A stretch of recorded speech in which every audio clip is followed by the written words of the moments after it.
Hi and welcome to How I Settled in West Sweden, a podcast where we share real stories from people who've embraced life in a new country and made West Sweden their home.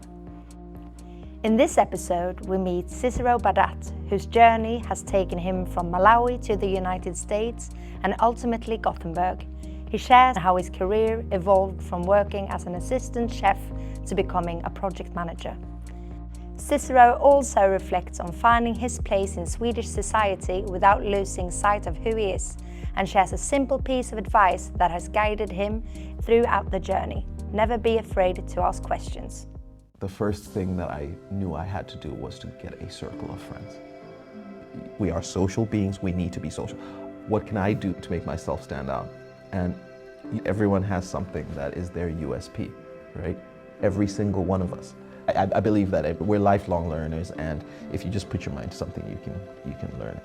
I'm Cicero Badat, 42, originally from Malawi, Southeast Africa, and I moved to Sweden 10 years and 4 months ago, so December 2015. There's two reasons that people move here, right? Love or work. I moved here for love with my ex, and that crashed and burned, but hey, I'm still here, and I guess life has a way of making things happen. I've reset my life twice. My first reset was when I moved to the US, and I did that by packing a backpack and saying, hey, let me go see what's happening over there.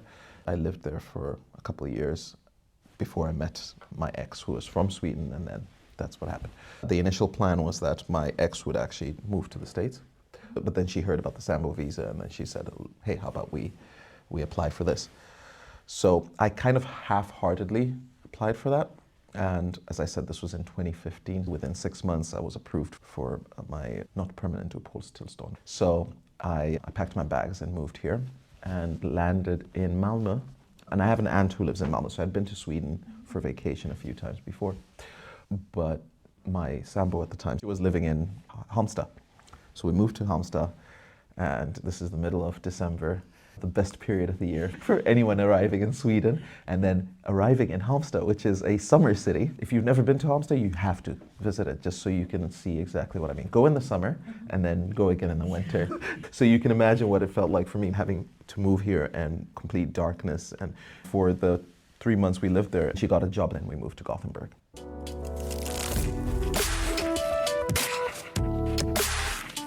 I was already applying for jobs while in Halmstad. I need to get into the system, came into play. Now, I have lived in different places throughout my life, but in my adult life, having already reset by going to the States and seeing that journey as, okay, let me start by going back to studies and then getting a job on campus and starting a non-profit with my cousin. I've always kept myself engaged, and I adapt quite well, but I feel like it's a huge leap when we talk about adapting in your native language, English, versus adapting in a place where you're very dependent on someone else for everything. If I wanted to go to the doctor, I needed help because I didn't know that you have to go through Elva Huttihu, or how to open a bank account, and everything was in Swedish, and it feel like, oh my goodness, I completely dependent on my partner. At the time, it didn't feel so bad, but because you're also still in the little honeymoon phase of now we're finally living together and all these things. But as it progressed, you start to see the challenges, and that reflection is not on the society as a whole. It ends up being directed at the person. And it was like, oh, this didn't go right because of you. This didn't go right because of you. And of course, that wasn't the case. I think that those are the first things that I noticed, the language thing. And it's not to say that I had a problem with language. I'm talking more on key things. Banks, doctors, those things were challenging. In terms of everything else, I think it's still a challenge now, because every time you speak to someone and they hear that you've got a bit of a correct accent, they don't want you to speak Swedish. So you end up being the one struggling. And no matter how many times you go, kan vi ta det i svenska, they still switch to English. It's that bittersweet or love-hate relationship I have with speaking. But I'm a very social person. I put myself out there. And as I said, we moved to Gothenburg, and I said, okay, now's the time to get a job. Now's the time to figure something out. After meeting up with some friends, my cousin who lived in Malmö at the time, she had spent some time in Gothenburg. She set me up with some of her friends. Hey, get in touch with these people, they're good people. and one of them got me a job as an assistant chef at Tranquilo. So that was my first job in Gothenburg, and I did that for a few months while still applying to other jobs. And then I finally got a job with another company, and that job was more like data-based. So I had to get some data, get some information and input that and handle that. And in the meantime, I kept applying for other jobs. And finally, I got that interview with a company called Luxbrite, the project manager for a Horizon 2020 funded program. And I started there. And unfortunately, it was contract-based, or maybe perhaps fortunately, but at least that was the foot in the door. So I got my first job office-based at Luxbrite for a year, and that was December 2017. Once I worked there, then you, of course, also start doing the networking within the organization. And the finance manager at the time, who is now one of my good friends, his name is Farhad. He had come to Sweden from Iran, and he had done his master's in finance, I believe it is. And then he got this job there. Now he's super successful. Now he's like the CFO of a company that's doing like vac pack stuff for plastics. So that's the first other friend that you make within the organization. And then there's another Chilean friend, Chris, who grew up here. And so I became very close to them. It's interesting that the company had a bunch of multinationals, because Chris is Swedish, but of Chilean descent. Farhad, as I said, is Iranian. Then there was Carla, who is Catalan. And there were a few others. You start realizing that fika is a very important part of the culture. You have to take part in that if you want to get to speak to people and get to know people. But more important is make sure you go for an after work, because then someone has a beer and they're suddenly not the quiet person you saw in the office. Suddenly they're talking to you about their childhood and all sorts, and you're like, oh, so this is how we make friends in this country.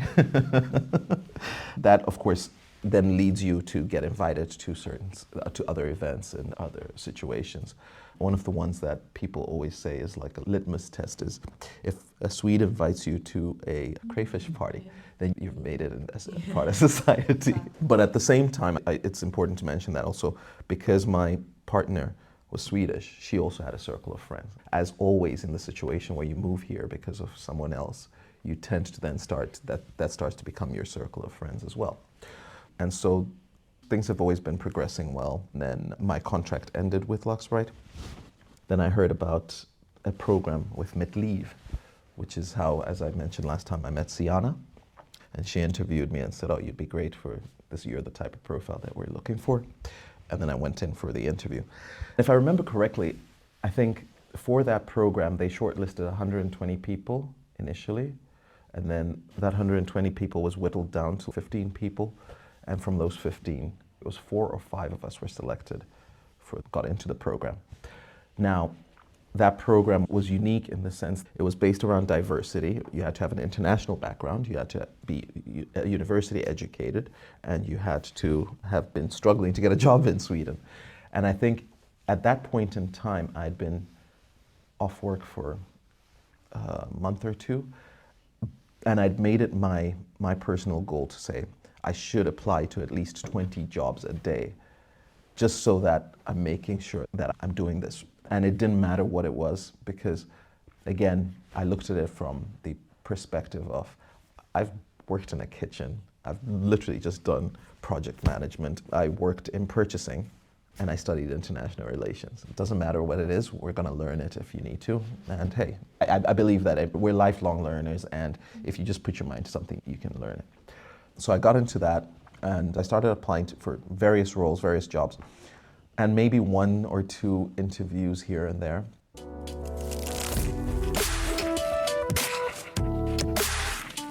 I remember distinctly, this is after a year in the country and now having worked or almost a year and a half or 2 years, something like that.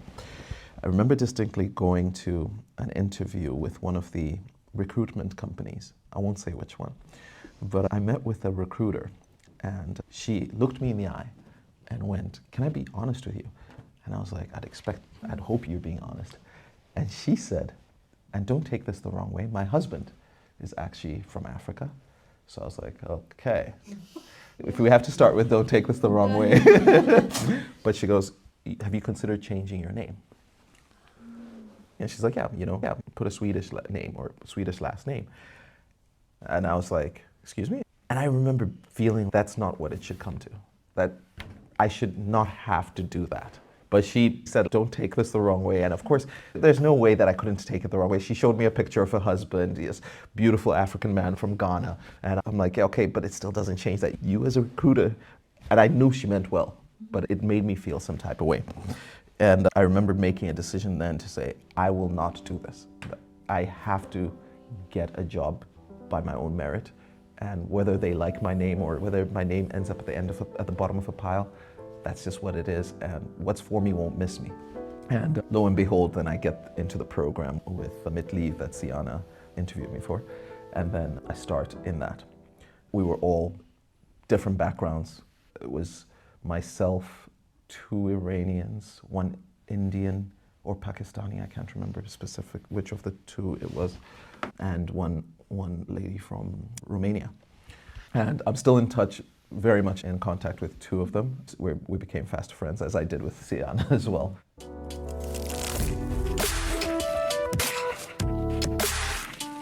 Now, getting into the workforce is one thing, but then fitting in, becoming a part of that close-knit group is something else. You think you're a part of it, but you're not.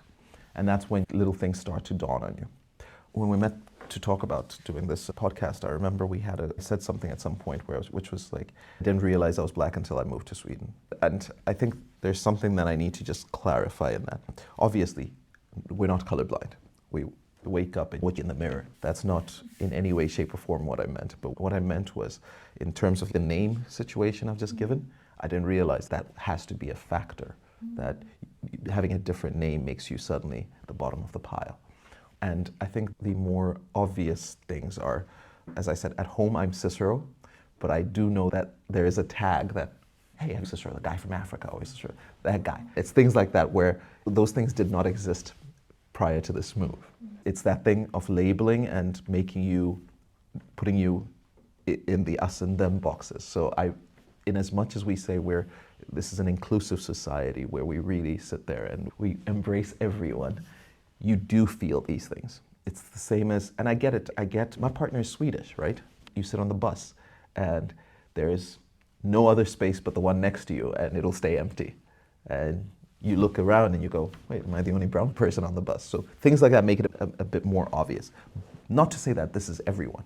I haven't had extremely blatant racism occur. I've had one situation where there was a verbal attack from an older lady while I was getting my vaccine shots.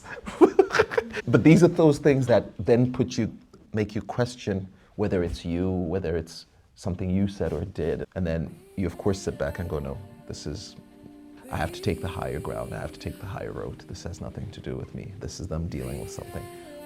But all those things put into perspective just who or what you are. And then you get the discussions when you make your network of friends. And my network of friends is from everywhere. One of my closest friends is from Bosnia. The other one is from the US. Then I've got one of my closest Swedish friends who is from Gothenburg, and I haven't seen him in a year because life happens, as we know. I do tend to have people from the world over, and so we do have a lot of world views. But the one thing that I can say I truly appreciate about that is also being able to have conversations that put things into perspective that aren't, oh, this isn't a me, this isn't an attack, or this is just we don't understand the outsiders perspective. We're such a diverse company, we're such a diverse country. Yeah. And I'd look at it and I'd be like, oh, I had to ask that question. At some point I was like, wait, does diversity in Sweden only apply to gender? Because if we're talking about diversity overall, I'm still looking at these boards and not seeing anyone that doesn't have blonde hair, you know what I mean? Yeah. Or something like that. And yeah, that's not to say, again, I don't want to sit here and make it seem like everything has been negative. These things creep up on you in different ways. I remember then exchanging notes with someone who I haven't seen in a few years, but I hope to one day see again. Alex was his name. And he had just graduated, and at the time he had been offered a permanent role at the company. And for some reason we spoke about salaries, as you tend to do with people that you befriend. And I found out that he was earning way more than I was. And it was like, but what's happening here? So things like that. But long and short of it is that's not the case anymore. You also learn once you become a part of this that the best way to raise your salary is to switch jobs and all those other tools of the trade that aren't always told to you initially when you get here. I think that one of the main things was thinking or believing that salaries in Sweden are very low and you should just be happy to be getting this. That feeling of, yeah, be happy. We're doing you a favor almost, which I struggle with because it's not a favor. I didn't move here for financial reasons, not to put down anyone who did, but I think it's important to also understand that people have different reasons for being here. And I left a country where the sun shines all the time, where when you talk about fresh fruit, you're actually getting it from the source and stuff like that. So it's interesting. But something awesome has also come out of being here. I met my partner, and we have a 6-year-old son who is my greatest achievement. And in moments of complete chaos, I feel like, what the hell have I done? But I guess that's what parenthood is. And even that is another learning, because there's the aspect of that where I look at this and I go, I picked the perfect place to live because of what options are available to him. Moving to Sweden moving anywhere is not easy. When I moved here, the first thing that I knew I had to do was to get a circle of friends. We're social beings. I asked you this last time, but I'm going to ask it again. What was the triangle? Exactly. The hierarchy of needs, and one of those is being social. We know this. We are social beings. We need to be social. Obviously, there comes a point where you're like, oh, I have to recharge my batteries. But I'm not saying that you have to always be surrounded by people. But I think that it's a huge factor. I remember moving here, and then, like I said, moving here in the dark, and then seeing the first rays of light that come, those little glimpses we get in March, end of February. And as fresh eyes, I don't notice it as much anymore, but having fresh eyes and walking around Gothenburg, the moment the sun came out, you'd see the Swedes walk out and face the sun. And I remember thinking, oh, that's like lizards. Because I see lizards all the time back home and they bask in the sun. And I remember going, oh, Swedes really but now I get it. I'm like, we have half a year of darkness. We have to get that light as much as possible. So I do say to people, yeah, get out in nature, get the French circles. When you're invited to something, take it up. Even if you think, oh, I don't, you can be there for 30 minutes. No one's gonna fault you for that. So take up the offers to have fika, take up the offers to go to the ocean, take up the offers to meet people in Slottsskogen. That's vital, it's important, and it really helps you be feeling like you're a part of society. I think that's the other thing that, as we spoke about, where we talk about inclusion here, it's very difficult to feel. It's one thing to feel included, it's another thing entirely to feel like you're part of society. And I think part of society is that you're a contributing member, so you've got a job, you're paying your taxes, you're doing everything as you should do it by the book.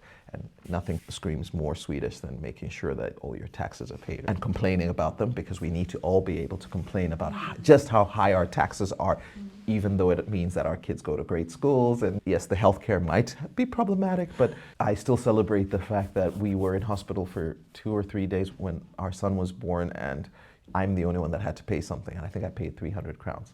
Like, in the grand scheme of things, these things do benefit us. I've had surgery on my nose because I had a deviated septum, and that cost me nothing. Like, all these things which we take for granted, but it shows that we're living in a pretty decent place. I think there's that, and also take the trips. We live in a land that's 10 million people, and unfortunately, there's the Nordic exceptionalism, which means that this little island thinks that it's the greatest place on earth. but remember, there's are we at 8 billion people yet? But if we think about it in that sense, then you know that there's still a lot of the world to see. So take those little breaks. I try to travel. Summer in Sweden can be amazing, right? So I try to stay here in the summer, and then as soon as it starts getting dark, take that höstlov and do a quick trip to Spain, and then Christmas, go somewhere else or whatever. Do as much as you can in that. I finally got on skis this year, which also helped, and that was fun, interesting. I fell a couple of times, but once you start to understand that you're not going to kill yourself, you're still on the beginner slopes, you're okay with it. Yeah. I think those are the things I would say, and also challenge yourself to learn the language. You don't have to speak it fluently, but Swedes really appreciate when you try. And the moment you do, suddenly it opens up a bit more doors.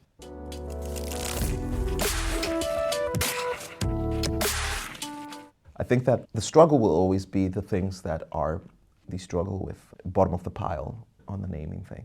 But I've also looked at the other side of that, and I've thought, okay, if I had a company in anywhere in the world, and I'm from that place in the world, would I be rushing to hire a foreigner over my own people when, you know, the possibility that this foreigner might not be staying here forever, while this person is a person from that country and all this. I know it's a very fine line, but it's one of those things where, again, trying to keep an open mindset to say, is this a me thing or is this a societal thing? And I think when you start to understand that this isn't a personal attack, it's more like that, then you start to say, okay, cool, what can I do to make myself stand out? And everyone has something that is their USP, right? Every single one of us. I'll walk into a room and be like, hey, how you guys doing? And try and have a conversation and make you feel like I've known you my whole life. But that's who I am.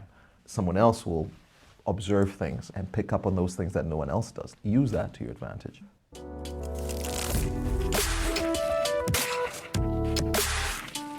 I first moved to Sweden. I had a very short stint in Sweden in 2005 when I was 21 or something like that. And I remember being like, I love this country and I hope to one day move back here. And what I loved about it was that it was so different from every other place I'd visited. Schooling life in Africa is fantastic. And I say Africa because, of course, it's vast and it's got different countries and different cultures and different traditions. But one thing that's common is that if you're privileged enough to have a good home and be able to send your kids to private school and stuff like that, you more than likely have staff as well. Okay? The difference between here and the US is that there, you've got all the time in the world to do all the things that you want to do because there's a nanny with the kids. You go on trips, there's a nanny there. You get home and your food is already cooked because you've got a cook. You never have to do your own laundry and stuff like that, which is such a weird, the other side of the coin being when I moved here and moved to the US, I had never really done all these things because they were always done for me. And then you look at it and then I remember being asked numerous times things like, oh, so how do you find Sweden? I got to a point of always answering as opposed to what? Because I wanted to understand what it is the person asking the question meant. Did they mean, oh, you're from Africa, so you live in a mud hut? Or or were they educated or smart enough or learned enough to know that not everyone that comes from a place that you haven't been to or that you know nothing about, or you only see the negative images shown to us on TV, come from those experiences. Which led to a lot of very good conversations as well, because now suddenly you're educating people on where you're from. Malawi isn't very commonly spoken about here. So every time I'd speak to someone, it was either I'd hear Maui or Mali. Exactly. So then I go, no, Malawi. It's become second nature. If I introduce myself and I go, hey, I'm from Malawi, I then follow that up with, do you know where that is? And in most cases, the person will go, no, I'm not sure. And in very rare cases, the person goes, yes, that's right next to Tanzania. And you go, wow, okay, great, let's have a conversation about that. So having asked this question of how do you mean with that, put me in a position to be able to say, okay, I'm also giving you the time of day to say, are you just being biased or well, not biased? Is this a stereotypical thing or are you actually being genuinely asking? And in most cases you'd find that actually it was based on the stereotype or the information that's been fed. And when you start to speak about it and you explain, yes, I am from one of the poorest countries in the world, but within that poor country there's layers. There's people that have or had money, or there's those that have. Unfortunately, it's those that have and those that do not. The in-between is slowly growing, but it's still so insignificant, right? Now, those that have send their kids to private school and things like that. Malawi is a former British colony. That's one of the things there is the colonial hangover. I grew up being taught not to speak Cicero, which should be my first language. And you grow up thinking that, oh, if I don't speak the local language, it means that I'm one of the proper ones. And then now I look back and I'm like, I wish that I'd learned it earlier, because I have the same accent that you have when you speak to your kid in Swedish. Apparently that's how I sound when I speak Cicero. But in my head, I speak it fluently and I sound great, but no. So all this to say, the stereotype thing can be very damaging, as we know.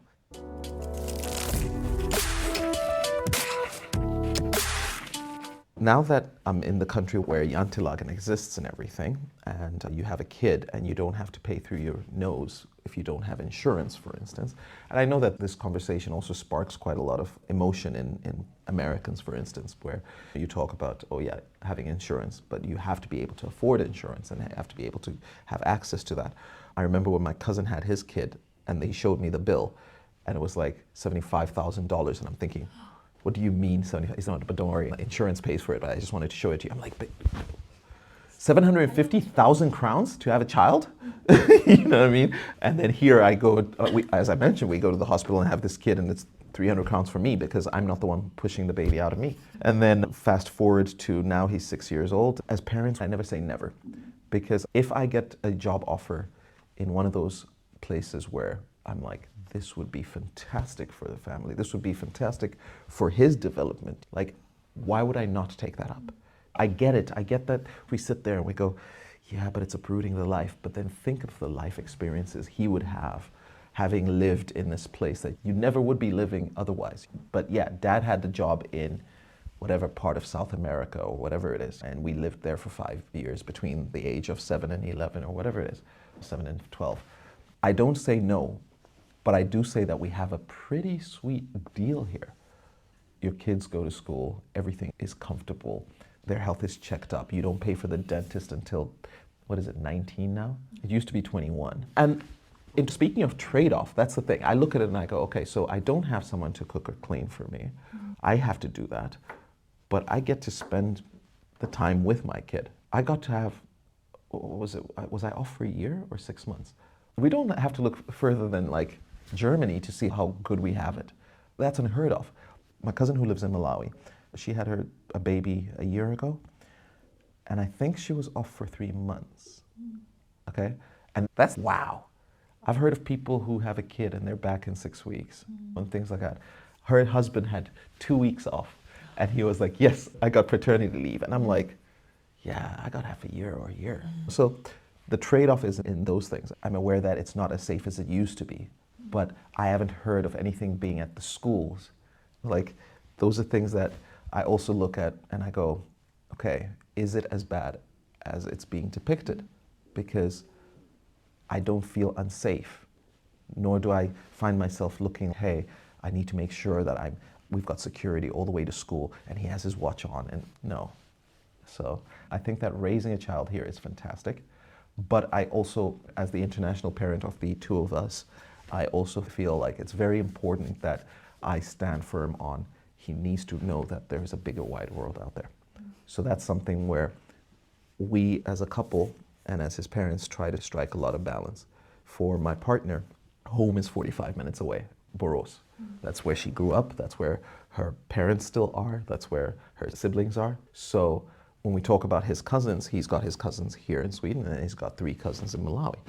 And at all times, the trade-off is you get to see these ones anytime you want. These ones you see very rarely. But instead of it always having to be that we're going to the same country, how about we see a bit more of the world? That it's not just this perfect place that we live in.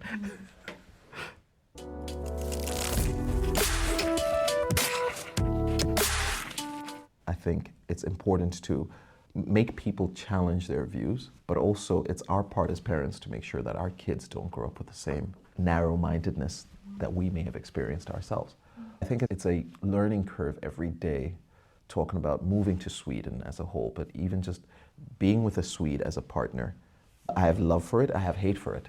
But the one thing that I'm constantly doing is learning. I see the things that I think are normal, and I see the things that she thinks are normal. And then you understand, okay, so maybe I should approach this way. I see the way people speak to her in certain settings versus how they speak to me in certain settings. And we've even had situations where we go out for dinner talking about, again, this perfect land where there is no such thing as racism. You'll sit in a restaurant, you have the dinner or whatever, and the server, or well, that's the proper term nowadays, right, speaks only to her. And they come and hand the bill to her, and it's like, I don't exist here. But like those little moments where you're like, okay, and then we will talk about it, and then we'll have a discussion about it. And that's, I appreciate my sambo, because I also know that those are things that she's also starting to observe and see for herself, even in the workplace. Because we had the conversation about, what do you think diversity is? Is it male or female? Or and she said it's about having people from everywhere. And the thing is, I don't know if it will get to where we hope it will get, because a lot of these things are being rolled back globally, right? Thanks to other reasons. But I still think that we should maintain the hope, and not just hope, but actually try and do the right thing. It's not always the easy thing, but it's the right thing. As earlier we spoke about, when my last relationship ended, I was between a rock and a hard place, because I didn't want to stay in Sweden, but I had just submitted my applications for my citizenship. So things like that, where you've given the time and you're like, you know what, it is what it is. Would I do that again? Absolutely. Because that was part of my journey and I've learned from it. If in the other side of this is, what would I do differently about my journey? I think I'd ask more questions about just the work culture, understanding how salaries work here, not just taking everything at face value, learning a bit more. But again, that's also part of the journey, right? But no place is perfect.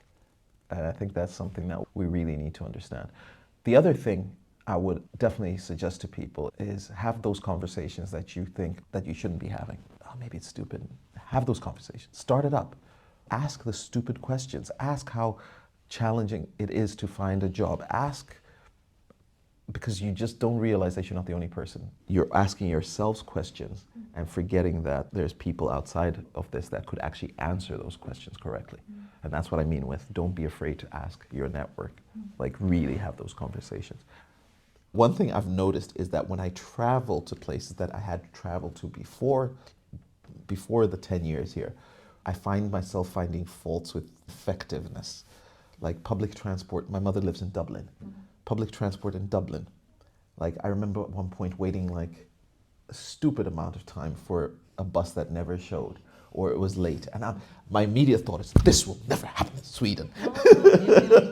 Yeah. And little things like that, where you notice inefficiencies and you're like, oh, we never let this. And suddenly this would never be where back home. And this is one of those things where we sit and we say, when I got my citizenship, a close friend of mine turned around and he said, now you have the right to complain. And that is what our Swedish right is. We can complain about everything, and now no one can take that right from you. I'm like, what do you mean? Now you're Swedish. You do have the right to complain. And so with that, I will say, for all the things that we complain about, it is a pretty great place, right? No place is perfect. Just remember that you're allowed to complain because you want better, and that's why we complain. The last thing I'd say is find people to talk to. I've already said talk to people, but find people who can mentor you, who can guide you. And it's as simple as reaching out. I've met a couple of great people who I've also become friends with because they reached out on LinkedIn and they were like, hey, really awesome to see how you're doing things here. How'd you settle down, and how'd you do this and how'd you do that? And you have a drink or a coffee or a fika. And that leads to more conversation and more conversation. Then they get a great job and then they're like, hey, thanks for those tips, and don't be shy to do that. In the next episode, you'll hear the story of Saya Sorrells Weatherford. Saya shares how she began the entrepreneurial journey in Sweden, how the experience compares with her time in Honduras and Japan, and why she sees Gothenburg as an exciting place for startups. It would be the best opportunities for both of us if we chose Sweden as our destination. And 7 years later, we're still here. Don't think about the product you want to make, think about the problem that you want to solve. And start really small. So just do it, but start small instead. don't invest more than you can afford to lose at any point in time. If you like our podcast, please do subscribe to us on Spotify, Apple Podcast or YouTube so you can be notified when a new episode is released. And please give us a 5-star review, which helps other people find the podcast. This podcast is made by Move to Gothenburg, an initiative run by the West Sweden Chamber of Commerce and co-funded by the European Union, Region Västra Götaland, and several companies, universities and public organizations in the region. Thank you for listening.